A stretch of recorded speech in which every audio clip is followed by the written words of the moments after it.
এখানে যদি বাইরে থেকে একটা অ্যাম্বুলেন্স আসে, সেও কিন্তু যদি কম খরচে রুগী নিয়ে যেতে চায় তাকে অ্যালাউ করতে হবে, বা আমাদের অ্যাম্বুলেন্সে নিতে হবে, এরকম করা যাবে না।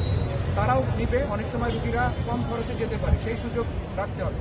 আপনারা নিজেদের সিরিয়াল মেনটেন করেন, ঠিক আছে? আমার উপদেষ্টা মহোদয় আমাকে বলেছে কোনো অ্যাম্বুলেন্স থাকবে না, ম্যানেজিং কমিটির প্রধানও বলছে, তারপরও আমি নিজে থেকে বললাম ঠিক আছে, আমার এখানে তো অ্যাম্বুলেন্স বাড়িতে দরকার, আপনি 4-5টা অ্যাম্বুলেন্স রাখেন, আপনারা কোন 5টা থাকবে আপনারা ঠিক করেন। এই 5টা থেকে যখন কমে যাবে আপনি আবার 2-1টা রাখেন, সবসময় 5টা রাখেন, ঠিক আছে? সবসময় 5টা রাখেন, আপনাদের নিয়ন্ত্রণে রাখেন, কিন্তু কোনো সিন্ডিকেশন নেই। সিন্ডিকেট আমরা উচ্ছেদ করব না, ঠিক আছে? কোনো সিন্ডিকেট হবে না, রুগীদের কোনো হয়রানি হবে না। এবং আপনারা যারা এখানে কাজ করবেন, যারা ভিতরে, অনেকে বলে যে এনারা রুগী মানে নিয়ে যায় অন্য জায়গায়, অনেকে নানান কথা বলে, আমি এগুলো বলতে চাই না। আমি আপাতত যেটা বলতে চাই, আপনারা অ্যাম্বুলেন্সের ডিসিপ্লিনটা মেনটেন করেন। আপনারা ব্যবসা করেন, আপনারা যে আপনাদের রুটি রুজি বন্ধ হয়ে যাক সেটা চাই না, কিন্তু হাসপাতালের পরিবেশটা ঠিকঠাক, ঠিক আছে? আমি সেটাই বারবার করে বলে আসছি। আজকে আমি বাধ্য হয়েছি যে আর্মিকে নিয়ে এসে কাজ করতে, কারণ আপনারা কোঅপারেট করেন না। তো আমরা চাই যে আপনারা ব্যবসা করেন, আমার হাসপাতালের পরিবেশও ঠিকঠাক। আমি কারোর সাথে খারাপ ব্যবহার করতে চাই, হ্যাঁ, যেন এই যে কোনো দালালির সাথে যেন আপনারা অ্যাম্বুলেন্স ড্রাইভাররা যুক্ত না হন। আপনি একটা অ্যাম্বুলেন্সে রুগী নিয়ে যাচ্ছেন, আপনি তাকে পরামর্শ দিবেন অমুক হাসপাতালে যান, অমুক আইসিইউতে যান। আপনারা অনেক সময় হাসপাতালের ভিতরে ঢুকে যান, হাসপাতালের ভিতরে ঢুকবেন না। হাসপাতালের ভিতরে ঢুকে রুগীদেরকে অনেকে, আপনি সবাই না কিন্তু কেউ কেউ আছে যে আইসিইউর সামনে গিয়ে রুগীকে ভাগায় নেওয়ার চেষ্টা করে।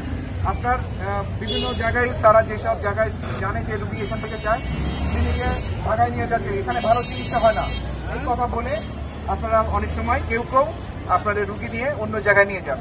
এই বিজনেস করবেন না দয়া করে।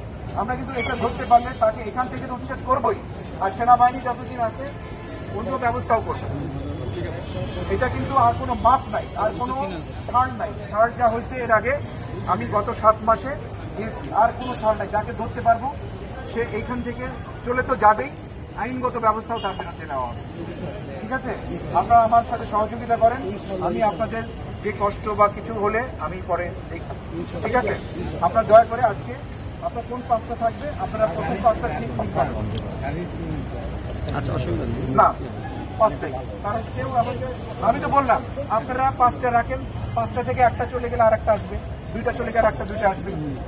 আমি চাই যে আপনারা ব্যবসা করেন, আমি সবসময় বলছি আপনারা আপনাদের রুটি রুজির কোনো ক্ষতি হোক সেটা আমি চাই না, কিন্তু আপনারা আমাদেরকেও একটু ভালোভাবে কাজ করার সুযোগ দিন। আমরা বলেছি যে এখানে কোনো ভিতরে অ্যাম্বুলেন্স থাকবে না। আমি 2-4টা অ্যাম্বুলেন্স বলেছি, ঠিক আছে আপনারা রাখেন। এই 2-4টা কেউ যদি একজন বাইরে চলে যায় আরেকজন ভিতরে ঢুকবে, একসাথে 5টার বেশি না, ঠিক আছে? আপনারা নিজেদের সিরিয়াল আপনারা মেনটেন করেন, এইভাবে শুরু করেন এবং আপনারা সহযোগিতা করেন। আমি আপনাদের বিষয়টা দেখব, যদি কোনো কষ্ট হয়, কোনো সমস্যা হয়, আমার দিক থেকে সর্বতভাবে সহযোগিতা করা যায়। এই হাসপাতাল যেভাবে চলছে এভাবে চলতে পারে না। আমরা একটু চেঞ্জ চাই, একটু পরিবর্তন আনার চেষ্টা করি। দেশে যেভাবে পরিবর্তন আসছে, হাসপাতালে সেবার ক্ষেত্রেও আমরা একটু পরিবর্তন আনতে চাই। সেই ব্যাপারে আপনাদের সহযোগিতা চাই, ঠিক আছে? আপনাদের এই যেভাবে আমি বলেছি, ঠিক আছে? আচ্ছা, আপনার গাড়ি আপনি কোথায় রাখবেন সেটা আপনার ব্যাপার। আপনার গাড়ি কিনেছেন ব্যবসা করার জন্য, ঢাকা মেডিকেল কলেজ হাসপাতালে জায়গা নিয়ে আপনি ব্যবসা করবেন, মানে আপনার নিজস্ব কোনো গ্যারেজ নাই, এটা কিন্তু আমি বলতে পারবো না আপনি কোথায় রাখবেন, সেটা আপনার ব্যাপার। অথবা যদি না পারেন আপনি অ্যাম্বুলেন্স বিক্রি করে দেন, অন্য তার নিজের বাড়িতে বা অন্য কোথাও রাখবেন, সেটা আমার বিষয় না। আমি হাসপাতালের এই গ্রাউন্ড বা জায়গা, খোলা জায়গা আপনাকে আজীবনের জন্য লিজ দিতে পারবো না, ঠিক আছে? কাজে এটা যার যার ব্যাপার। এইভাবে যদি কেউ করতে পারেন তাহলে সে করে, আর যদি না করতে পারেন সে বাদ দেয়। আমি কি বোঝাতে পেরেছি? আচ্ছা, আপনাদের সাথে অনেক কথা হয়েছে, আপনাদের সাথে অনেক কথা হয়েছে, আমি এখন আর কোনো আর্গুমেন্টে যাবো, ঠিক আছে? তো আপনারা দয়া করে আমাদেরকে সহযোগিতা করেন। আমরা কারো অ্যাম্বুলেন্সের ক্ষতি করতে চাই, আপনার ফাইন্যান্সিয়াল মানে আর্থিকভাবে কোনো ক্ষতিগ্রস্ত হন, আমরা সেরকম চাই না, ঠিক আছে?